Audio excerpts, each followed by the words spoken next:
Halo kreator, teman-teman Sarifah Maca semuanya, assalamualaikum warahmatullahi wabarakatuh.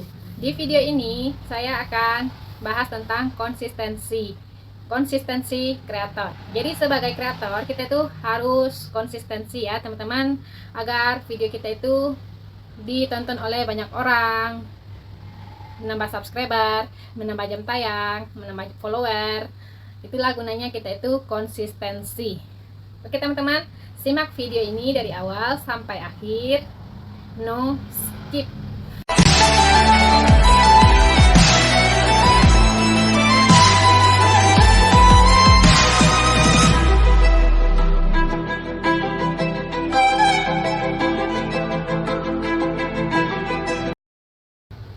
Jadi ceritanya teman-teman, saya udah 1 mingguan nggak update video ya teman-teman, video panjang maksudnya. Kalau video short saya juga update sekali-sekali, dalam sehari tuh mungkin ada 1 atau juga kadang juga ya teman-teman.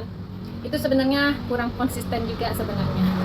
Yang dikatakan konsisten itu kan sebenarnya kan terjadwal, tepat waktu, terus lagi update selalu dengan video yang berapa kita biasanya update. Kita biasakan update, misalnya kita update 1 video per harinya, maka lakukanlah update 1 video per harinya dengan jadwal yang telah ditentukan. Jadi di pengaturan ketika update kita itu bikinlah pengaturan publik terjadwal, misalnya update di tanggal 10 November, bikinlah update tanggal 10 November di jam 8 misalnya 08.00 WIB.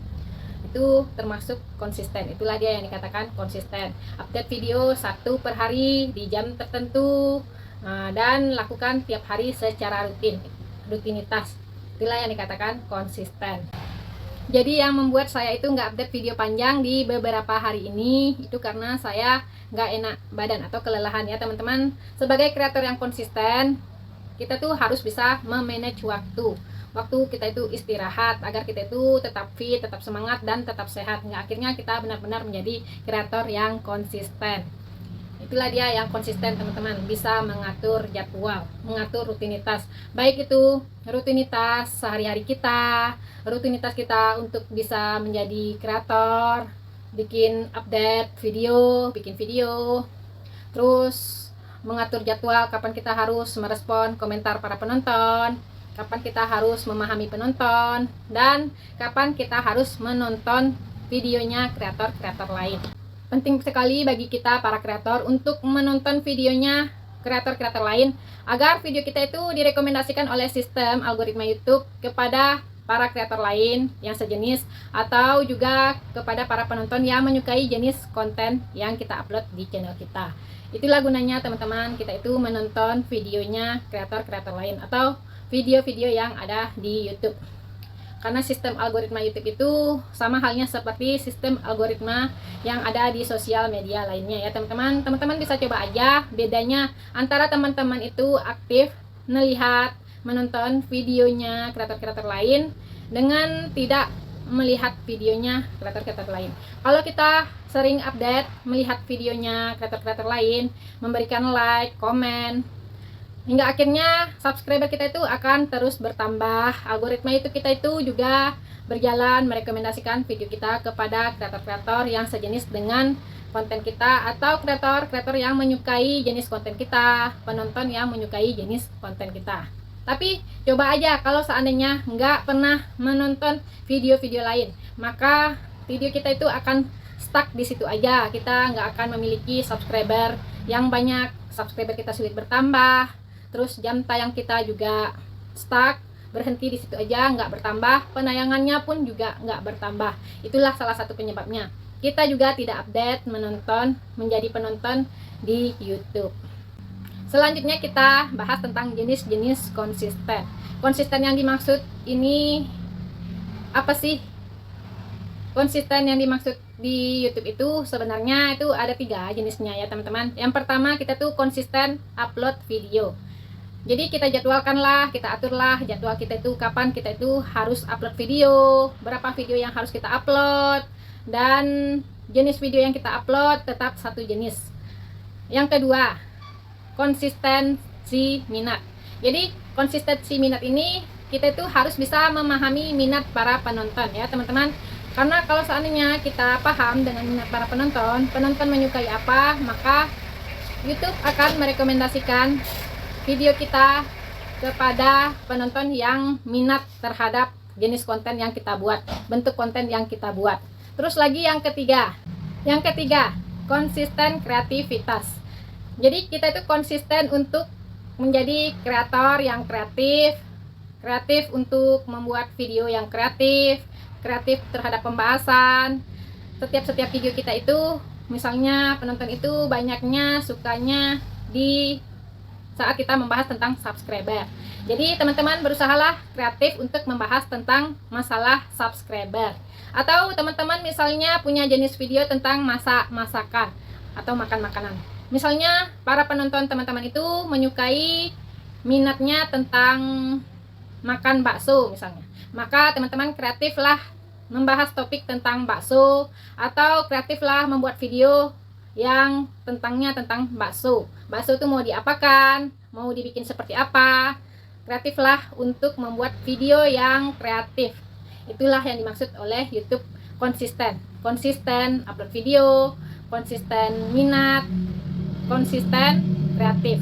Jadi kalau seandainya kita udah konsisten melakukan 3 hal tadi, upload di waktu yang tepat, upload yang konsisten, tahu dengan minat para penonton, minatnya itu apa, dan juga paham dengan minat para penonton, lakukanlah kreativitas kita itu untuk membuat video yang kreatif di bidang yang diminati para penonton. Itulah yang dimaksud dengan sistem algoritma YouTube. Karena sistem algoritma YouTube itu fokusnya kepada minat para penonton ya teman-teman.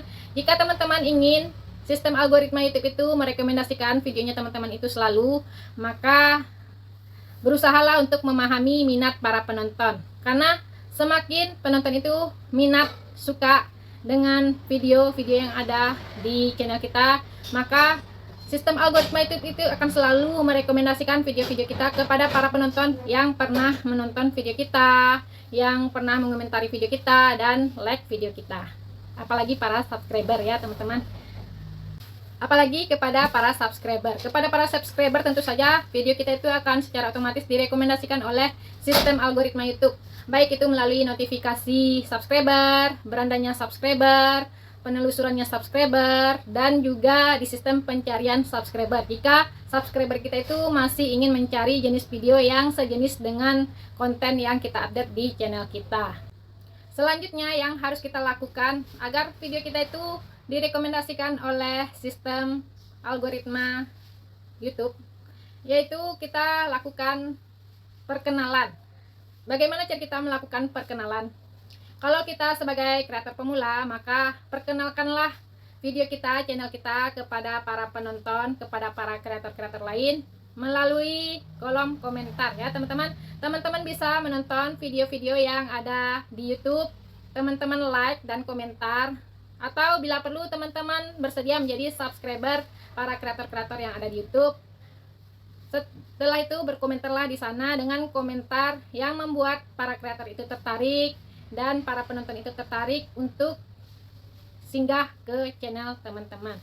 Bikinlah komentar yang menggambarkan tentang kualitas channelnya teman-teman, kualitas konten teman-teman, hingga akhirnya para penonton yang ada di channel tersebut yang tempat teman-teman berkomentar tadi mampir untuk melihat koleksi yang ada di channel teman-teman.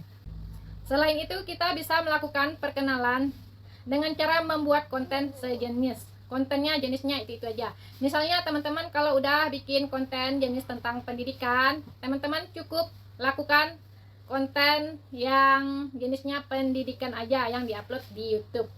Jangan sampai bikin jenis hiburan atau jenis yang lain-lain. Karena kalau seandainya teman-teman update jenis yang lain, itu tuh akan sulit bagi sistem rekomendasi YouTube untuk mengenali jenis videonya teman-teman. Karena video yang akan direkomendasikan oleh sistem kepada para penonton itu sesuai dengan minat para penonton. Jenisnya sukanya di bidang apa. Kalau seandainya kita bahas tentang jenisnya itu aja, cukup satu jenis aja, maka sistem akan otomatis merekomendasikan kepada para penonton yang menyukai jenis video yang kita buat tadi di channel kita. Atau kalau teman-teman udah bikin jenis konten tentang hiburan, jadi teman-teman cukup bikin jenis kontennya tentang hiburan aja. Jangan bikin jenis yang lain ya teman-teman, karena itu kontennya teman-teman jadi sulit dikenali oleh sistem algoritma YouTube dan akan sulit direkomendasikan oleh YouTube. Karena algoritma YouTube itu adalah suatu sistem yang akan menentukan apakah video kita itu layak untuk ditampilkan kepada para penonton sesuai dengan minat para penonton, apa yang disukai penonton dan apa yang dicari para penonton di penelusuran YouTube, di pencarian YouTube. Kalau seandainya penonton itu mencari jenis tentang hiburan misalnya, maka sistem algoritma YouTube itu akan merekomendasikan jenis video tentang hiburan aja kepada para penonton yang minatnya tentang hiburan. Begitulah cara sistem rekomendasi YouTube merekomendasikan video kita kepada para penonton sesuai dengan jenis yang diminati penonton, yang disukai penonton, dan yang dicari penonton di sistem pencarian YouTube, dan sesuai dengan histori penonton yang ada di data histori penelusuran penonton ya teman-teman. Apalagi kepada para subscriber. Kepada para subscriber tentu saja video kita itu akan secara otomatis direkomendasikan oleh sistem algoritma YouTube. Baik itu melalui notifikasi subscriber, berandanya subscriber, penelusurannya subscriber, dan juga di sistem pencarian subscriber. Jika subscriber kita itu masih ingin mencari jenis video yang sejenis dengan konten yang kita update di channel kita. Kemudian lagi setelah kita melakukan perkenalan, lalu kita pahami lagi minat penonton. Nah, itulah dia tadi yang saya sampaikan tadi mengenai minat para penonton. Penonton itu minatnya tentang apa? Misalnya kita udah punya jenis kategori yang kita bahas, kita pilih tentang pendidikan. Nah, penonton itu sukanya tentang apa? Minatnya banyaknya tentang apa? Trennya tentang apa? Maka teman-teman buatlah konten yang lagi tren tentang pendidikan itu. Teman-teman bisa menggunakan Google Trend untuk bisa mencari tahu topik pembahasan apa yang disukai dan banyak diminati oleh para penonton. Dan yang terakhir, penampilan atau ditampilkan. Penampilan yang ditampilkan. Jadi kalau seandainya kita sebagai kreator, penampilan kita itu akan bisa dilihat itu sesuai dengan konten kita ya teman-teman. Kalau seandainya penampilan konten kita itu berkualitas, kualitasnya bagus, jelas gambarnya, informasi yang disampaikan jelas, edukatif, terus lagi inovatif, kreatif, tentu saja itu akan membuat para penonton banyak menyukai, membuat minat para penonton itu tinggi terhadap konten yang kita buat, kita update di YouTube. Itulah gunanya kenapa kita itu harus bisa tampil kreatif sebagai para kreator. Yang namanya kreator tentu saja sudah kreatif ya teman-teman. Kalau nggak kreatif itu namanya nggak kreator. Jadi teman-teman berusahalah untuk menampilkan hasil karya teman-teman sendiri. Kalau seandainya teman-teman bikin karyanya orang lain, mungkin saja bisa ya teman-teman, tetapi hasilnya nggak maksimal. Jadi kesimpulannya teman-teman, yang dikatakan konsisten itu yaitu kita harus bisa mengatur jadwal, memanage jadwal kapan kita itu harus menjadi kreator dan kapan kita itu harus menjadi penonton. Kemudian lagi setelah kita melakukan perkenalan, lalu kita pahami lagi minat penonton. Nah, itulah dia tadi yang saya sampaikan tadi mengenai minat para penonton. Penonton itu minatnya tentang apa? Misalnya kita udah punya jenis kategori yang kita bahas, kita pilih tentang pendidikan. Nah, penonton itu sukanya tentang apa, minatnya banyaknya tentang apa, trennya tentang apa, maka teman-teman buatlah konten yang lagi tren tentang pendidikan itu. Teman-teman bisa menggunakan Google Trend untuk bisa mencari tahu topik pembahasan apa yang disukai dan banyak diminati oleh para penonton. Untuk sistem algoritma YouTube kita itu terus berjalan merekomendasikan video kita secara otomatis, maka kita itu harus melakukan perkenalan, memahami minat penonton, dan memperbaiki penampilan, selalu berpenampilan yang kreatif layaknya para kreator, penampilan yang berkualitas layaknya konten-konten yang berkualitas yang disukai oleh para penonton. Seperti apa yang dipahami ya teman-teman. Kalau nggak kenal sama konten kita, sama jenis video kita, sama channel kita, tentu saja itu nggak akan diminati oleh para penonton. Tetapi kalau seandainya para penonton sudah kenal, sudah tahu dengan jenis konten kita, maka tentu saja para penonton itu akan minat terhadap video kita, konten kita, dan channel kita, hingga akhirnya kita bisa menambah subscriber.